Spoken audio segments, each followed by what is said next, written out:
Welcome to Lab Life with the Air Force Research Laboratory. Hi, I'm Michelle. And I'm Kenneth. Hello, Lab Life listeners. Today we're speaking to Sabra Tomb, an attorney in our Judge Advocate office, about internships, opera, and the wild journey your career can take you on. In 3, 2, 1. Sabra, welcome to the podcast. Hi, Michelle and Kenneth. Thank you for having me. Happy to be here today. It's kind of a crazy story why you're here. It's basically because you and I had a random conversation kind of in the hallway one day. We didn't really know each other that well, and I found out that you were a trained opera singer.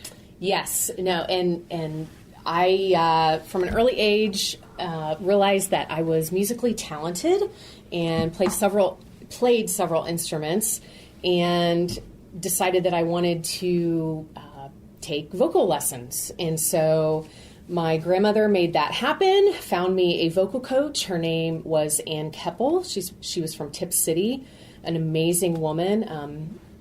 And I trained with her for approximately 4 to 5 years.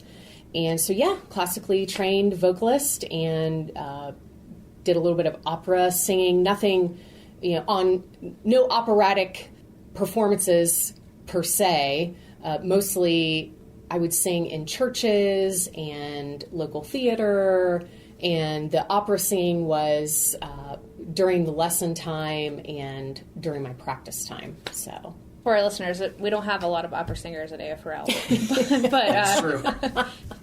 But why I thought that was exciting. So Sabra actually works in our law office as an attorney, and we're going to talk about her journey to get to that point. But I'm thinking about as a communicator, like I'm doing cool videos, how to explain science, and we have this like really cool anechoic chamber, sound chamber, for lack of a better term, in our sensors area. And how cool would it be to have her sing in there, because it could be like one of the quietest places on the planet.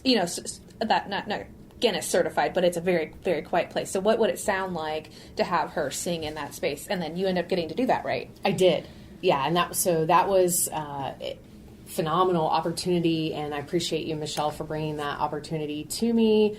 And it was the anechoic chamber. It was sort of otherworldly when you walk into it. For people listening who don't know what an anechoic chamber looks like, you should Google it. And we'll hopefully have our video out too. We'll link to it. That's true. So the video will give probably a better perspective of it than just a picture online. But walking into it, it's sort of, you feel like you're in a sci-fi movie, right? And so I already feel, I walk in there, I feel like I'm, walking onto a sci-fi movie set, and then, here I am, I'm going to sing an opera song, an aria in Italian. Right, yeah, because in you're this anechoic chamber. It's a huge warehouse, padded with blue foam cones. So you feel like you're in a sea of foam. Yeah, that's a good explanation. It's weird because the sound itself when you walk in almost swallows you. You hear it, audibly very, very different. And when they close the door in, it's almost like you're in a tube. It's weird. It's very quiet. It's disturbingly silent. Yes. Yeah, and Kenneth, to your point, when the doors close, so that's the moment of, it kind of takes your breath. Yeah. And then I thought, oh no, I have to sing in Italian, in this, and I haven't done any opera singing in many years, so I thought, okay, this is going to be a stretch, and it was, but it was a phenomenal opportunity, and I hope listeners watch the video, because it's just astounding to think that we have these facilities here in AFRL. And Michelle and Kenneth, I think your team, you do an awesome job of showcasing the amazing facilities that we have here. And I think with the opera singing, with that is it's a novel way to show listeners, viewers, what we do, instead of just some technical video of, here's the anechoic chamber, and shots of the anechoic chamber. And I think that the singing made it come alive. Oh yeah, sure. It's as alive as you can come in a sound-free tune. But it's science communication. You kind of try to make it fun or understandable, because we're sound waves in that anechoic chamber. We're actually looking at radar waves and patterns, and lots of things smart scientists and engineers can explain in the video, like Brittany does. But Yeah, so your hidden talent kind of morphed into you actually helping directly with explaining some science, which was really cool. Yeah, and thrilled to be a part of that. So now we can probably like talk a little bit, how did I even get to AFRL, trained opera singer, but what was your first introduction to the Air Force Research Laboratory? Yeah, so I was a non-traditional student. So I owned a business for about 10 years, decided to go back to college, pursue my undergraduate degree. The industry that I was working in had changed. The climate had changed, and it was time to move on from that. And so I was working my way through my undergraduate degree, and a friend of mine who spent her career working here at Wright-Patterson, she's now since retired. She came to me when she realized that I was getting an undergraduate degree in biology, and she came to me and said, "Have you ever thought about internships and interning for the Air Force Research Laboratory or for the Air Force in general?" But she said more specifically, because of your earning your undergraduate degree in biology, I think you'd be a perfect fit to intern with the Air Force Research Laboratory. And I thought, what is the Air Force Research Laboratory? I had no perspective of what that even was, no context of what that was. So did some research, realized what it was, and thought, I'm not qualified. There's no way I could go work for the Air Force Research Laboratory. So she said, I think you need to submit your resume to the Oak Ridge Institute of Science and Education application process for undergraduate research, internship opportunities for the Human Performance Wing at the Air Force Research Laboratory. So I did that. I thought, I'm never going to get this, right? Lo and behold, I did. An opportunity was available for me to be in Oak Ridge Institute for Science and Education, or ORISE. You'll hear, I'm going to use that acronym because it's much shorter than saying it. And we have a link on afresearchlab.com for more information on ORISE too. Yes. So I was offered an opportunity to be an ORISE undergraduate research intern for the Human Performance Wing's Institutional Review Office. And so the Institutional Review Office is sort of the compliance arm for the Human Performance Wing in their human subjects research. And the Institutional Review reviews all of the human subjects research protocols and approves or not those protocols, and monitors the human subjects research protocols and subjects underneath those protocols. And phenomenal opportunity to be introduced to the Air Force Research Laboratory. Yeah, you probably got to hear about a lot of different potential research in that program too. I did, and so I ended up in a unique place in AFRL because, as you said, Michelle, I was introduced to research from sort of a high-level perspective of here's what's going on across the Human Performance Wing, rather than being focused on or working on one specific project. And so for me, it was a great fit.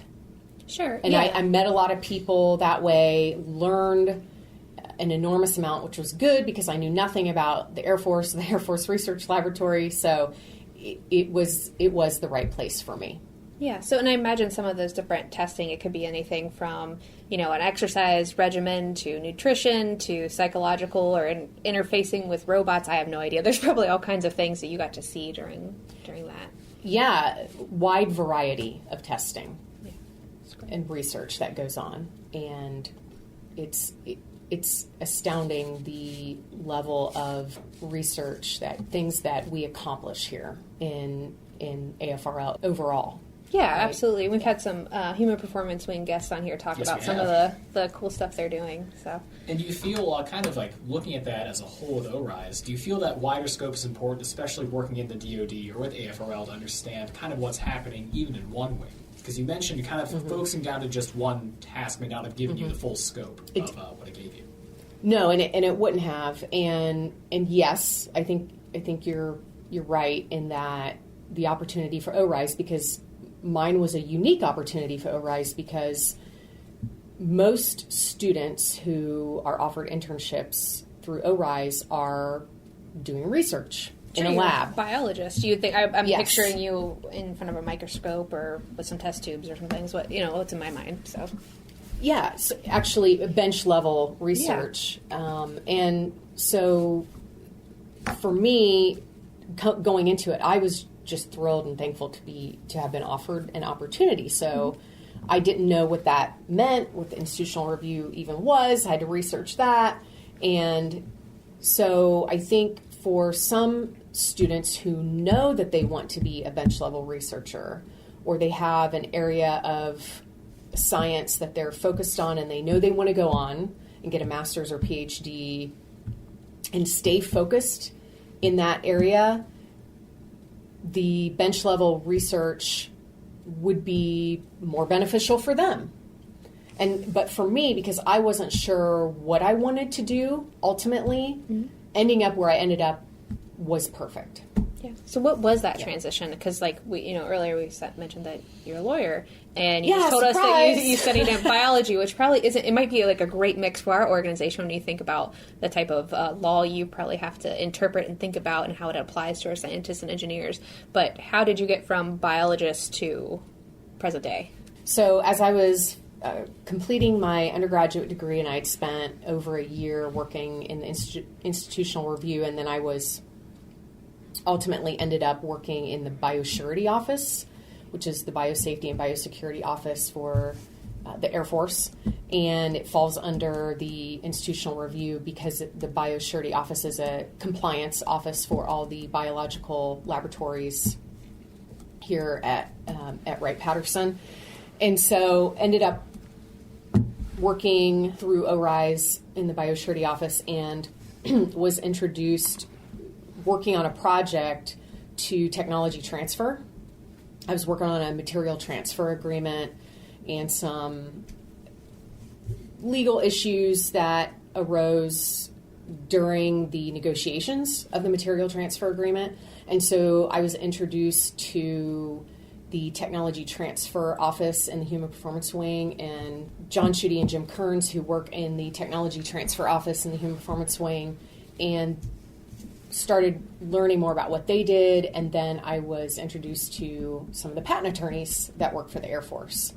Because in tech transfer, basically you have, I guess, something the Air Force people have created, right? And then we're transferring it outside the fence, outside the military to be commercialized, for lack of a better word, or? Yeah, or the other way around. So Okay. There's something that we want from industry or academia that we want to bring in and develop. Okay, so further both ways. in collaboration with the original developers, right? So that could be industry, academia.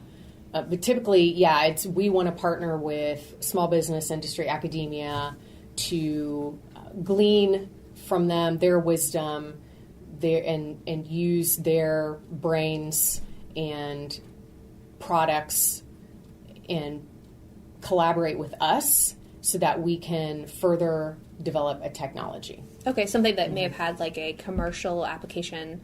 I'm thinking like fitness trackers, but there's also a military application that we may not have done either. I mean, that's probably really dumbed down, but I was trying to explain it. Yeah, so and I can give you an example of something that when I worked, and I'm jumping ahead here, but when I worked in the technology transfer office, something that we worked on with industry was, and what you're talking about, to further develop something for the warfighters, and that was the cooling inserts that were created by the exercise physiology research team at USAF-SAM here in AFRL.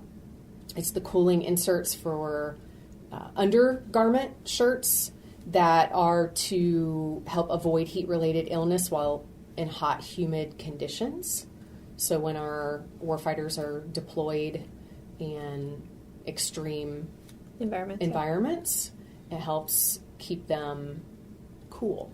Gotcha. And, yeah. That's really cool. I could use that working out. Heat-related illness, right. So that was developed here at USF Sam, but we needed a way to make those inserts less bulky, more lightweight. And so what the Technology Transfer Office did was to help identify a company that would be willing to do that development.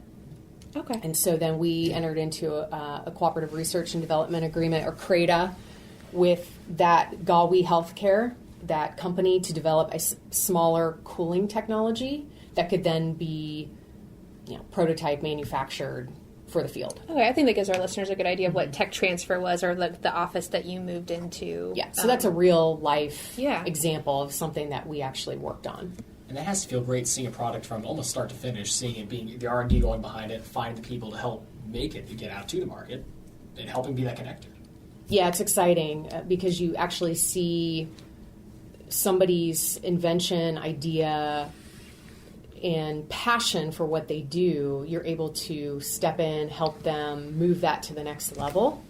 And I was going to mention as well, with this process, learning with the ORISE program and kind of working with the AFRL with, like you mentioned, anything from researchers to just understanding different programs going on here. Did that kind of help guide the conversation, knowing how these people, even speaking their language or understanding how the process works, to help push this out later on? Absolutely.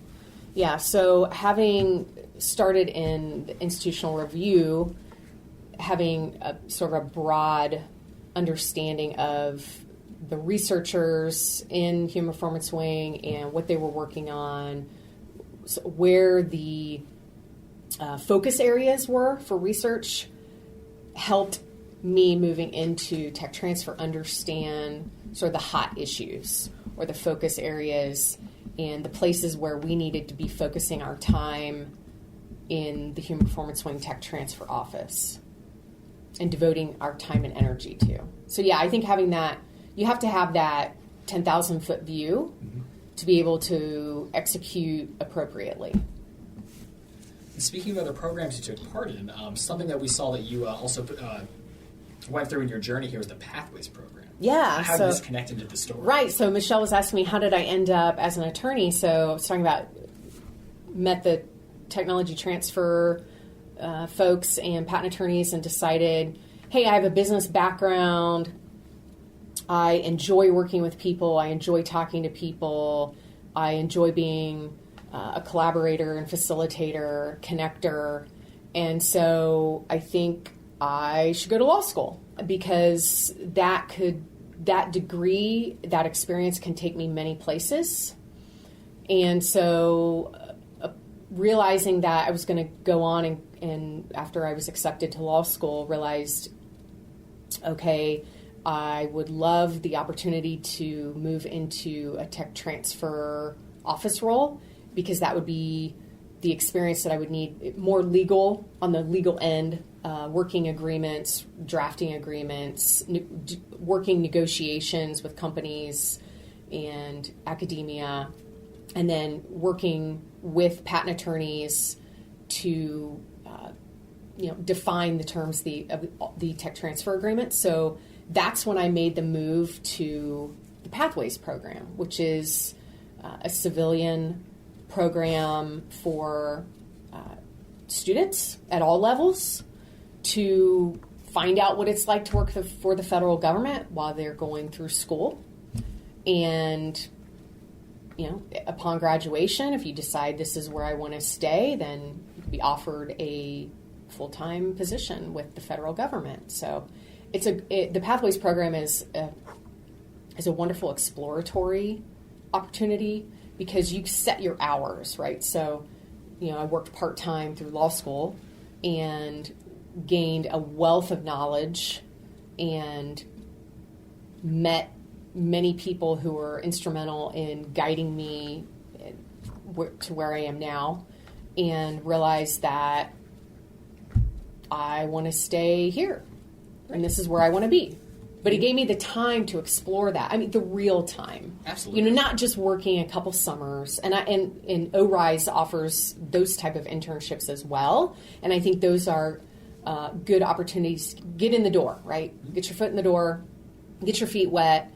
But I think when you're really trying to understand what you want to do with your life and where you want to go with your career, it's better to have that long-term opportunity. Well, and it provides some balance too. 'Cause I think Pathways assist with the college expense too. Not always. Not always, but it can. It's program dependent. Okay. So office dependent. Okay, so there's like that potential, and that they work with your schedule too. As a full-time law student, would be crazy to be a full-time employee too. Yes. So you flex your schedule depending on your semester. So it changes depending on your course load. Yeah. Mm-hmm. But you're still offered all the benefits of being a civilian employee. Yeah. Right. And you mentioned with the program, they give you a specific office to work with, or do you bounce around to kind of find what the best feel is? No, so the Pathways program is the internship program. So the Pathways program is actually 3 different programs fall under Pathways. Oh, okay. It's there's the internship program, which I was a part of. There's the recent graduate program, and then there's the Presidential Management Fellowship program. I was part of the internship program. And so you are assigned to a career field, an office, and you work in that office and accomplish tasks in that office just like the other employees. I mean, at a lighter load and, less. Well, it's appropriate for your experience level. Yeah. So they start you off, learning, and then they build your workload and experience. Yeah, you're growing, you're developing. Yeah. As a developmental opportunity. Yeah, try to make sure it's the right fit, and it looks like it worked out very well on your part. Yeah, it did. So, but different than the ORISE, which is a little bit more experimental, and the ability to move from project to project, where the Pathways this is your office. I was assigned to work technology transfer for the human performance wing, and that's what I did. And kind of connecting those two then, we kind of mentioned it before, but with the broader scope, at least in your perspective of like how ORISE worked for you and kind of focused down to Pathways, do you see it's a unique path you took, literally with Pathways, but do you feel like both those experiences really were instrumental in bringing you here and kind of helped you find the perfect job for yourself? Yes, and I'm fortunate in that I was able to explore what I wanted to do through the 2 programs, the ORISE and the Pathways. And had I not started off in ORISE, one, I would have had no idea that there was even a Pathways program available. That's very true. Because as I was an ORISE student, I was learning about all these other programs, internship programs that were available. And then had I not taken the ORISE internship opportunity, I would not have ended up in law school. Right. And now you're in our legal department, or JA as like we call it here. Yes. So Yeah. what's your day-to-day like there, or what's a project that you're really proud of? We're sort of a general law office here in headquarters AFRL JA. And so we see a lot of issues and it's anything from reviewing technology transfer agreements to random questions about contracts, contract disputes, personnel issues, to, could you help me figure out how I need to, get this done? Or we assist people in making connections. But I'm, in my role, I'm offered the opportunity to strategically develop some programs for AFRL. And one of those is the patent agent pilot program, or patent agent intellectual property training program that I've been working with University of Dayton School of Law under an education partnership agreement between AFRL and University of Dayton School of Law to create a portfolio of intellectual property training for scientists and engineers. And why do they need to know that? Yeah, so intellectual property is important. Most companies value their company on their intellectual property portfolio. So understanding intellectual property, strategically managing our intellectual property portfolio is critically important to the future of sustaining our ability to be the best at what we do. So for our viewer or listeners, I should say, what does that kind of look like from your day to day? Do you actively try to make sure that these properties, like you see something maybe breaching a patent, or trying to make sure patents stay under our purview, or what do you do with those? Yeah, so it's really looking at families of patents and have more value, right, than maybe standalone patents typically, and so understanding where our patent portfolio, our Air Force patent portfolio, where's the commercialization value? So who do we need to be reaching out to, small business, industry, to work with to commercialize our technologies to then bring those back to the warfighter? Right. At a reasonable cost. Yeah. Yeah, because we're inventing things, but they don't need to just, quote, sit on a shelf.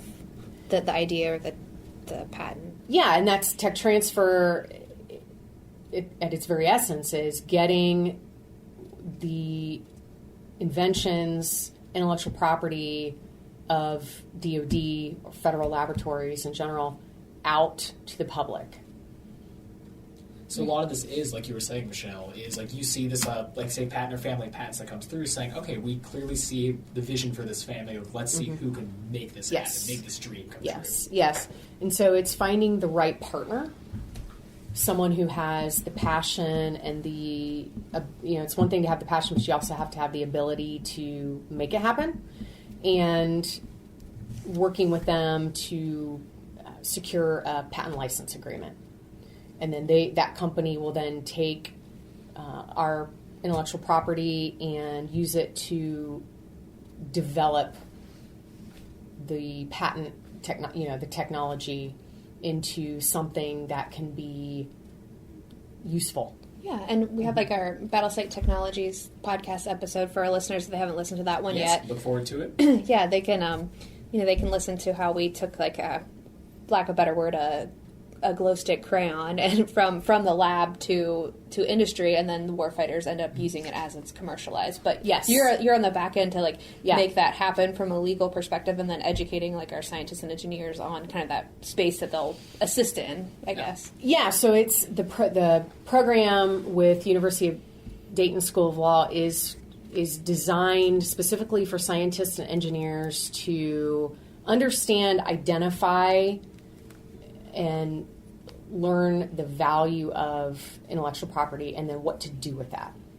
Yeah, that's great. Definitely a skills gap. It is, and so sort of to bridge that gap in their understanding of why intellectual property is important. We talk about it, we hear about it. Patents are important, they hear about it. But I think understanding the why behind what you're doing will help them, really understand the importance of what they're doing. Sure. Well, and it's not part. I mean, you're a biologist. That was not part of your training to know how to do that. It's a business training, really. Sure, it's a separate focus area. Yeah. But it should be something that we all working in a laboratory have a general knowledge of. That's right. Mm-hmm. And something you mentioned earlier with pathways, and going through really our entire talk here, you mentioned a lot about the interactions you have with people, a lot of these opportunities you can build just by speaking with folks. Mm-hmm. Can you kind of talk about how that's influenced your work here, how important it is to keep communications kind of at the head? Yeah, so I'm a communicator. I believe in having conversations with people and really listening to people, and I'm a firm believer in telling people what you want. If there's something that you want, there's something that you want to go after, the worst thing that somebody can tell you is no. And at the end of the day, that's really not that big of a deal, right? If somebody does tell you no. So why not put yourself out there and just ask for what you want? And that's been my guiding principle really throughout my life, is if there's something that I want to go after and there's something that I want to do, just go for it. Just be willing to take that risk. And you do have to put yourself out there a little bit, and it is uncomfortable, even sometimes talking to new people. It can be hard. That can be honestly, yeah. Well, I mean, it's Kenneth's whole job, but But even then, I can get nervous. I mean, you never know. It's hard to make that connection sometimes, especially if it's someone, like you mentioned, fresh. Like, what do you have in common? What can you talk about? You have to go and find out. Yeah, and I think even so, it's starting with your colleague that you don't know very well. find out they're a trained opera singer. Yeah, right. Yeah, and then look at getting us to now. sing in an anechoic chamber, and here I am. So just connecting with people, and so you start small, and then by the time you're ready to ask for something big, then you're ready, right? Because you're practiced in communicating and telling people your story and what you believe in and your vision. What is your vision for your life, and what do you want to go after, and being able to ask for that. Yeah, and something you mentioned even before we started recording is being able to draw on those people either when an opportunity arises. Yes. Let's say something for like this pilot or the patent agent, the pilot program. Yes. You mentioned. You need the right people to pull in for the job because you talked to them. Right. It's just knowing who's out there, knowing and having a network of people that you can draw on, and you never know where it's going to take you. You never know. Where one conversation, right? That's how I ended up here. That's how I ended up working with University of Dayton School of Law, and now we have 4 projects in the work, different levels of training for scientists and engineers that we're going to be pitching to the Department of Defense. And so it's amazing where one conversation can lead. Yeah. And I mean, to close, then I can just really ask you, do you want to take our final question, or do you just want to sing a little Italian for us? Like you did in a chamber? I'm not warmed up. Yeah, warmed up? That's Okay, fair. good That's excuse, fair. fine. Take it away, Kenneth, the last question. So we have our a nice last question we like to wrap things up with is, do you have a favorite technology or researcher in Air Force history that you'd like to tell us about? Yeah, so I think in human performance weighing and to highlight some research and researchers here at Wright-Patterson in the technology that they invented, the Battlefield Assisted Trauma Distributed Observation Kit, so otherwise known as BATDOC. It's a cool name. It is. It's software that runs on smartphones or devices, and it collects real-time patient information from a variety of sensors at the point of injury. And this technology, the BATDOC technology, can help administer critical care and integrate patient data for all of our healthcare providers working on patients. In the field? Yeah, I mean, we just really had a C-17. I don't know if it'll pick up on the sound. We had a C-17 flyover. Flyovers right then. Yeah. We're at Wright-Pat, so, like... Hey, if you hear it, exclusive. Yeah. But yeah, they're doing aeromedical evacuations from the field, but they might not know... There's just a plane again. Yeah, but the patient on the ground and then getting the patient in the plane. It's not there's like a they're lapse in gathering data from the patient, and that could knowing that could save somebody's life. yeah, Absolutely. it's not like when you're in the hospital and like they've got your file or Right. they scan your bracelet or whatever. It's kind of what we're trying to do, but in the field through an app that a quick manner. this BATDOC software can help us know about that And injured monitor person. consistently from field to airplane to hospital. And so I'm really proud of that technology. The Human Performance Weighing Technology Transfer Office was instrumental in working software license agreements with the BATDOC team in getting that software out to other agencies to use. And so that's a real life story of a technology an Air Force technology that I'm proud of and proud to have been Part of. Yeah, That's awesome. Absolutely. It's an incredible piece of technology that we should be very proud of. That's awesome. It is. Yeah, we'll have to get BATDOC on here to talk. Yes, seriously. Yeah, you should. Plug. Yeah, we'll have to do that. Well, thanks for joining us today. Well, thanks for having me. Make sure to follow us on social media at Facebook, Twitter, LinkedIn, Instagram, and YouTube at AF Research Lab. And remember, stay curious. Logging off.